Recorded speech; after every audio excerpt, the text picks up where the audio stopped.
Hello friends, स्वागत है आपका। फ्रेंड्स, आज का चैप्टर है भारत पर पहला मुस्लिम आक्रमण किया था अरबवासियों ने।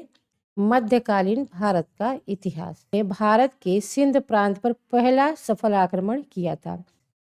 तो आज के इस चैप्टर में पढ़ना क्या है, पहले इसे समझ लेते हैं। बाद आते हैं मोहम्मद गजनबी और मोहम्मद गौरी। मध्यकालीन भारत का इतिहास प्राचीन भारतीय इतिहास और आधुनिक भारत के मध्य का इतिहास है। मध्यकाल लगभग 700 ईस्वी से 1700 ईस्वी तक का समय था मध्यकाल। तो फ्रेंड्स, आज 700 से 1200 ईस्वी तक के प्रारंभिक मध्यकाल को पढ़ेंगे और इसके बाद की सल्तनत काल और मुगल काल की वीडियो आएगी। प्रारंभिक मध्यकाल में अरबों और तुर्कों के द्वारा किए गए आक्रमण से संबंधित एमसीक्यूज भी देखेंगे।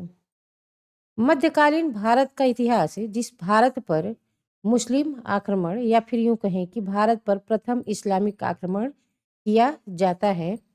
तो भारत पर पहला मुस्लिम आक्रमण किया जाता है अरब वासियों के द्वारा और उसके बाद तुर्क के द्वारा किया था। पहले आक्रमण किसने किया था?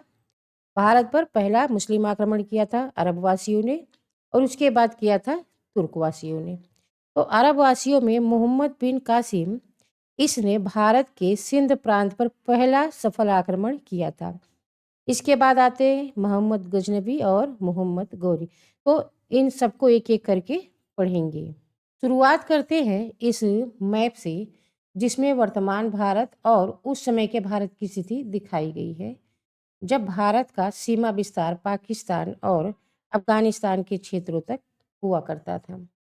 तो भारत पर पहला अरब आक्रमण किया जाता है मोहम्मद बिन कासिम के नेतृत्व में। भारत के सिंध प्रांत पर मोहम्मद बिन कासिम के नेतृत्व में आक्रमण किया जाता है और वह किया जाता है 712 के समय, जो कि सफल होता है। भारत पर पहली बार आक्रमण 711 ईस्वी में उबैदुल्ला द्वारा किया गया था, जो कि असफल रहा और पुनः 712 में मोहम्मद बिन कासिम के द्वारा एक सफल आक्रमण किया जाता है। और जिस समय अरब वासियों ने सिंध पर आक्रमण किया उस समय सिंध का राजा दाहिर था। सिंध प्रांत पर दाहिर का शासन था। फ्रेंड्स, यहाँ तक तो आपने पता कर लिया, जान लिया कि भारत पर प्रथम मुस्लिम आक्रमण किया गया था अरब वासियों के द्वारा। सफल आक्रमण किया था मोहम्मद बिन कासिम ने और उसके पहले उबैदुल्ला द्वारा एक असफल आक्रमण किया जाता है और उस समय सिंध के राजा दाहिर थे। देखिए, एग्जाम में इससे संबंधित कई क्वेश्चन पूछे जाते हैं कि भारत पर अरबों के आक्रमण के क्या कारण थे, अरबों ने सिंध पर आक्रमण कब किया था, या फिर अरब आक्रमण के समय कौन सिंध में शासन कर रहा था और अरब के आक्रमणकारी कौन कौन थे। तो इस तरह से संबंधित कई क्वेश्चन एग्जाम में पूछे जाते हैं। तो अगर आपको इन सब की जानकारी रहेगी तो आप आराम से किसी भी क्वेश्चन का आंसर दे सकती हैं। तो चलिए आगे देखते हैं कि पहले तो अरबों ने भारत पर आक्रमण किया, तो इसकी जानकारी आपको कहाँ से मिलती है। तो एक चचनामा नाम की एक फारसी ग्रंथ है जिसमें अरब के आक्रमण के विषय में विस्तृत या यूं कहें कि पर्याप्त जानकारी मिलती है चचनामा फारसी ग्रंथ में। भारत के सिंध प्रांत पर अरबवासी आक्रमण करते हैं तो उनके आने का उद्देश्य क्या था। तो फ्रेंड्स, अरब वासियों ने जब भारत पर आक्रमण किया तो वह आए थे अपने इस्लाम धर्म का प्रचार करने और साम्राज्य का विस्तार और धन की प्राप्ति करने, यह इनका मुख्य उद्देश्य था। यह आए भारत के सिंध प्रांत पर, इन्होंने अपने धर्म का प्रचार किया। प्रेम से तो किया नहीं होगा, जबरदस्ती प्रचार किया, क्योंकि सिंध प्रांत पर इनका कब्जा था तो इन्होंने अपने साम्राज्य का विस्तार किया और यहाँ से धन की प्राप्ति की। इनके आने से भारत में क्या क्या बदलाव हुए थे, उस प्रांत पर कई ऐसे बदलाव हुए थे जिसमें था कि मुसलमानों के समान पोशाक पहनना यहाँ के लोगों ने आरंभ कर दिया था, जिसमें उनकी लंबी बाहों वाला कुर्ता पैजामा था। और हिंदू समाज में मद्यपान तथा मांसाहार का भी प्रचलन अधिक मात्रा में होने लगा था अरब वासियों के आने से। और साथ में ही सिंध क्षेत्र में खासकर, क्योंकि सिंध क्षेत्र ऊंट पालन तथा खजूर की खेती का प्रचलन भी सिंध क्षेत्र पर, कई क्वेश्चन और भी एग्जाम में आते हैं जो यहाँ पे दर्ज नहीं किया गया है, हिंद या हिंदू शब्द का प्रयोग सबसे पहले किसने किया था? तो अरब वासियों ने ही सिंधु नदी को हिंदू नदी कहकर संबोधित करना शुरू किया था और तब से हिंदुस्तान या फिर हिंदू हिंदी प्रचलन में आया था। बात करें जजिया कर लगाने का काम भी अरब वासियों में मोहम्मद बिन कासिम ने ही किया था। फ्रेंड्स, आपको बता दूं कि जजिया कर एक धार्मिक कर होता था जिसमें गैर इस्लामिक व्यक्तियों से ही यह लिया जाता था, यानी कि जो इस्लाम से संबंधित थे उन्हें कर नहीं देना पड़ता था और अदर कोई भी किसी भी धर्म का व्यक्ति है उसे यह जजिया कर देना पड़ता था। इस तरह से भी इन्होंने इस्लाम धर्म का प्रचार करने में इन्हें मदद मिली कि जिन्हें जजिया कर नहीं देना है तो वो इस्लाम धर्म को कबूल कर। वासियों ने दिरहम नाम का एक सिक्का भी भारत में चला। फ्रेंड्स, अब आक्रमण से संबंधित जितने भी महत्वपूर्ण बिंदु थे जो कि एग्जाम में पूछे जाते हैं हम लोगों ने उसे पढ़ लिया है। अब इससे संबंधित एमसीक्यूज को भी हल करते चलेंगे। निम्न में से भारत पर पहली बार आक्रमण करने वाला कौन था? तो आपका करेक्ट आंसर है ऑप्शन ए, अरब वासियों ने ही भारत पर पहली बार आक्रमण किया था। भारत पर पहली मुस्लिम आक्रमण करने वाले अरब वासी थे। निम्न में से भारत में पहली बार दिरहम सिक्के किसने जारी किए थे? तो वह भी थे, आपका ऑप्शन ए ही सही है, अरब वासियों ने भारत के सिंध प्रांत पर दिरहम सिक्के जारी किए थे।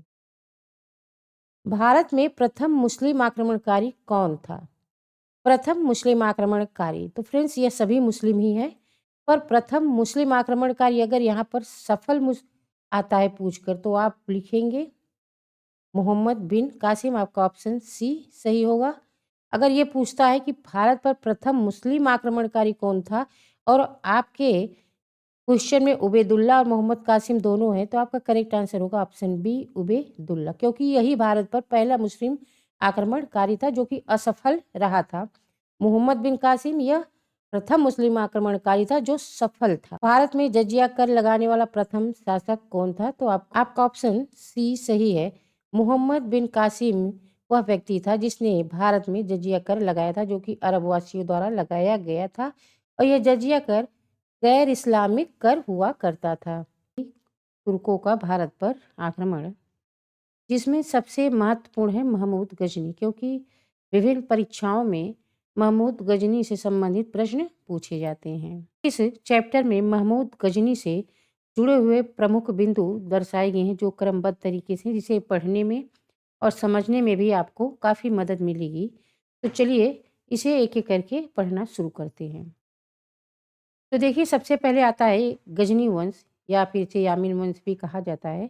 इस वंश का संस्थापक कौन था? तो अलप्तगीन यही था इस गजनी वंश का संस्थापक। इसने 932 में इस वंश की स्थापना की थी। फिर आता है सुबुक्तगीन। सुबुक्तगीन कौन था? यह भी क्वेश्चन एग्जाम में पूछा गया है कि सुबुक्तगीन कौन था? तो अलप्तगीन का यह गुलाम भी था और उसका दामाद भी था। सुबुक्तगीन अलप्तगीन का गुलाम और दामाद दोनों था। और आपको यहाँ पे बता दूं कि यह सुबुक्तगीन ही प्रथम तुर्की था जिसने भारत पर आक्रमण किया था। सुबुक्तगीन अलप्तगीन की मृत्यु के पश्चात यह 977 में गजनी की गद्दी पर बैठता है और इसके बाद इसका पुत्र आता है महमूद गजनी, या जिसे आप गजनवी भी कहते हैं। तो महमूद गजनी यह सुबुक्तगीन का पुत्र था और इसका जन्म हुआ था 1 नवंबर 971 में। महमूद गजनी अपने पिता की मृत्यु के पश्चात 998 में गजनी की गद्दी पर बैठता है और उसके बाद महमूद गजनी मिलता है बगदाद के खलीफा से। तो फ्रेंड्स, बगदाद के खलीफा उस समय थे अल आदिल बिल्ला। यह बगदाद के खलीफा थे। खलीफा कहा जाता है इस्लाम धर्म में जो धार्मिक गुरु होते हैं उन्हें खलीफा कहा जाता है। तो गजनी महमूद गजनवी जब 998 में यह गजनी की गद्दी पर बैठता है तो यह मिलता है खलीफा अलादिल बिल्ला से और उस समय अलादिल बिल्ला ने महमूद गजनवी को 3 उपाधियां दी, यामीन उद्दौला, यामीन उल मिल्ला तथा सुल्तान। यह तीनों ही उपाधियां बगदाद के खलीफा ने महमूद गजनवी को दी थी। अब आपको पता है कि महमूद गजनी ने भारत पर 17 बार आक्रमण किए थे। इसके 17 बार आक्रमण करने का उद्देश्य क्या था? तो इसका उद्देश्य था धन की प्राप्ति करना। इसका मुख्य उद्देश्य सिर्फ यही था। इसने 17 बार आक्रमण की और जितने भी धन प्राप्त करता था, मंदिरों को लूटता था, राज्यों पर आक्रमण करता था, उन्हें नष्ट करता था।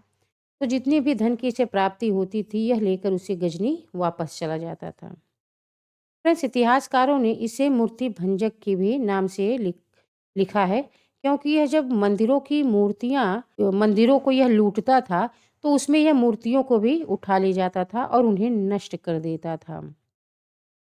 तो इस क्रम में महमूद गजनी के पिता सुबुक्तगीन ने भारत का प्रथम आक्रमण किया था और तथा यह कहाँ पर आक्रमण किया था? इन्होंने पंजाब के पेशावर के कुछ भागों पर अधिकार करी अपने देश लौट आए। तो इस क्रम में आपने यह जाना कि महमूद गजनी के पिता कौन थे और वह कब गद्दी पर बैठते हैं। सुबुक्तगीन का पुत्र था महमूद गजनी, वह 998 में गजनी की गद्दी पर बैठता है और उसके बाद वह मिलता है अपने धार्मिक गुरु अलादीन बिल्ला से, जिससे उसे 3 उपाधियाँ प्राप्त होती हैं और उसके बाद वह महमूद गजनी आता है भारत की तरफ और भारत पर वो 17 बार आक्रमण करता है धन की प्राप्ति के लिए। तो फ्रेंड्स, अब इसी क्रम में इसके जितने भी महत्वपूर्ण आक्रमण हैं उसे देखेंगे, जो कि एग्ज़ाम में पूछे गए हैं, सिर्फ़ उन्हीं को यहाँ पे शामिल किया गया। उसके 17 आक्रमण नहीं लिखे गए हैं, जो महत्वपूर्ण हैं सिर्फ़ उन्हीं को लिया गया है। फ्रेंड्स, जिसमें सबसे पहले आता है जयपाल से युद्ध का, तो जिसमें 1000 ईस्वी में वह राजा जयपाल, जो कि पाल राजवंश से संबंधित थे, इनके बीच भीषण युद्ध होता है, जिसमें महमूद की सेनाओं ने उन्हें बुरी तरह परास्त किया और उसकी राजधानी वेहिंद, जो कि पेशावर में थी, उसे तबाह कर दिया। इसके बाद ये आता है फिर आनंदपाल से युद्ध करने 1006 ईस्वी में। फ्रेंड्स, जयपाल का पुत्र था आनंदपाल और उसमें यह आनंदपाल को भी पराजित कर देता है। फिर इसके बाद ये 1018 और 1019 में आता है मथुरा तथा कन्नौज पे आक्रमण करने, क्योंकि ये दोनों ही मंदिरों के लिए प्रसिद्ध थे। जो यहाँ के राजा थे प्रतिहार, ये यहाँ पर आता है, मंदिरों को लूटता है, उनकी मूर्तियों को नष्ट करता है। फ्रेंड्स, देखते हैं चंदेल राजा विद्याधर, इससे संबंधित क्वेश्चन भी एग्जाम में पूछे जाते हैं कि वह कौन सा शासक था जिसे महमूद गजनबी को सफल नहीं होने दिया। तो वह थे चंदेल राजा विद्याधर, जो जिसने महमूद गजनबी को उसके 1021 के आक्रमण में सफल नहीं होने दिया। महमूद गजनी का सबसे चर्चित आक्रमण था 1025 ईस्वी का सोमनाथ पर आक्रमण। 1025 ईस्वी में महमूद गजनी सोमनाथ मंदिर सौराष्ट्र पर आक्रमण करता है और यह इसका 16वां आक्रमण होता है और इस मंदिर की लूट में उसे तकरीबन 20 लाख दिनार की संपत्ति हाथ लगती है। और सोमनाथ मंदिर को लूट जाने के ही क्रम में महमूद गजनबी पर जाटों ने आक्रमण किया था और उसकी कुछ संपत्ति भी लूट ली। तो यह था इसका सबसे महत्वपूर्ण आक्रमण। इसके बाद फ्रेंड्स, महमूद गजनबी 17वां आक्रमण करता है 1027 ईस्वी में, जो था जाटों के विरुद्ध। अब इससे संबंधित एमसीक्यूज भी देखेंगे। तो सोमनाथ के मंदिर पर 1025 ईस्वी में मोहम्मद गजनबी के आक्रमण के समय गुजरात का शासक कौन था? महमूद कहें या मोहम्मद कहें, एक ही रहते हैं। तो उस समय शासक था, आपका आंसर बी सही है, भीमदेव प्रथम। जब सोमनाथ के मंदिर पर 1025 ईस्वी में महमूद गजनबी आक्रमण करता है गुजरात पर, तो उस समय वहाँ का शासक भीमदेव प्रथम था। तुर्की में गजनबी वंश का स्थापना किसके द्वारा की गई थी? तो फ्रेंड्स, आपका करेक्ट आंसर है ऑप्शन सी, अलप्तगीन के द्वारा ही 932 ईस्वी में गजनबी वंश, या फिर जिसे अभी आपने पढ़ा यामीन वंश की स्थापना की गई थी अलप्तगीन के द्वारा। सुबुक्तगीन ने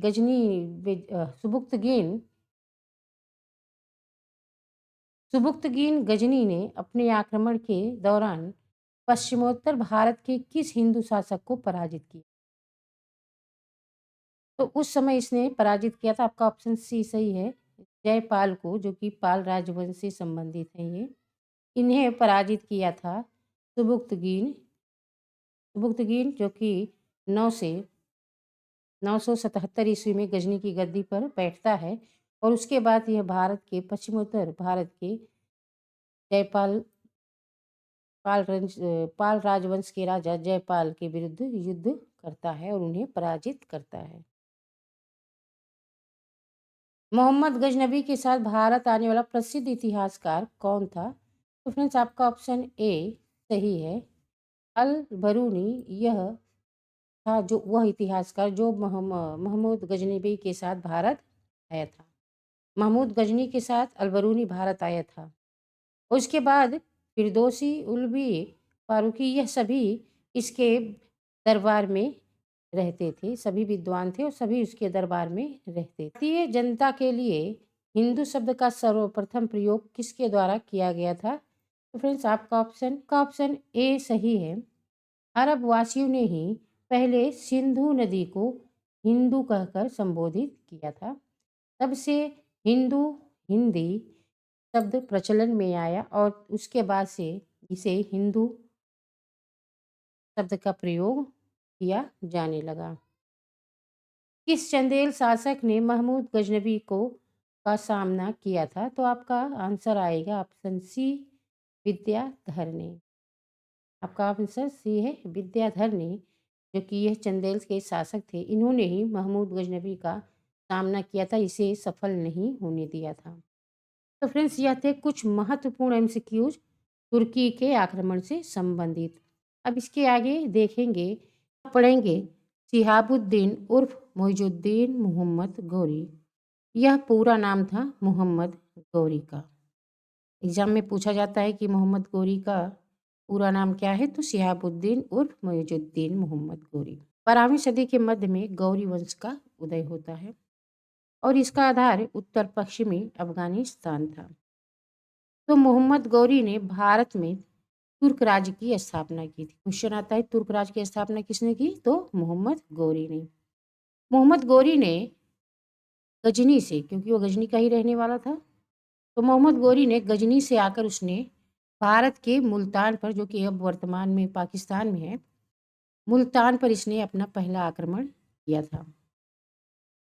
इसके बाद यह आता है 1178 में गुजरात पर दूसरा आक्रमण करता है और वहाँ के शासक भीम द्वितीय के हाथों से इसे पराजित होना पड़ता है। तो आपको याद रखना है कि 1178 में मोहम्मद गौरी ने गुजरात के शासक भीम द्वितीय से युद्ध किया जिसमें वह पराजित हुआ था। फिर 1191 और 1192 ये महत्वपूर्ण तिथियां हैं जिसमें तराइन के प्रथम युद्ध और तराइन के द्वितीय युद्ध से जुड़ी जानकारियां हैं। तो 1191 में मोहम्मद गौरी और पृथ्वीराज तृतीय के बीच युद्ध होता है जिसमें मोहम्मद गौरी पराजित होता है। तराइन का प्रथम युद्ध कौन जीतता है? पृथ्वीराज चौहान विजयी होता है और मोहम्मद गौरी की पराजय होती है। परंतु उसके एक साल बाद ही 1192 में गौरी पूरी तैयारी के साथ आता है और फिर वह तराइन का द्वितीय युद्ध लड़ता है पृथ्वीराज तृतीय के साथ ही और उन्हें पराजित करता है। तो 1192 वाली तिथि आप याद रखेंगे। 1191 में पृथ्वीराज तृतीय विजयी हुए थे और 1192 में जब तराइन का द्वितीय युद्ध हुआ तो उसमें पृथ्वीराज तृतीय की हार हुई थी और मोहम्मद गौरी जीता था। तो तराइन का प्रथम युद्ध, तराइन का द्वितीय युद्ध, यह गौरी से संबंधित है। गौरी ने जहाँ तक उसका साम्राज्य स्थापित हुआ था वहाँ पर उसने एक सिक्का जारी किया था जिसमें एक तरफ कलमा और दूसरी ओर लक्ष्मी की आकृति अंकित मिली थी गौरी साम्राज्य के समय। तराइन की पहली लड़ाई इनमें से किन के बीच हुई थी? तो अभी भी आपने पढ़ा है कि उसकी लड़ाई हुई थी मोहम्मद गौरी और पृथ्वीराज चौहान तृतीय के साथ और इसमें विजयी कौन हुआ था? इनकी पहली लड़ाई में पृथ्वीराज चौहान विजयी हुए थे। आपको याद रखना है। यह था 1191 की लड़ाई थी। मोहम्मद गौरी विजित प्रदेशों की देखभाल के लिए इनमें से किस विश्वसनीय जनरल को छोड़कर गया था? तो फ्रेंड्स आपका ऑप्शन सी सही है, कुतुबुद्दीन ऐबक, क्योंकि बाद में इसी ने चलकर गुलाम वंश की स्थापना भी की थी। इसके बाद का चैप्टर यही होगा। तो आपका ऑप्शन सी सही है, कुतुबुद्दीन ऐबक ही मोहम्मद गौरी का विश्वसनीय जनरल था।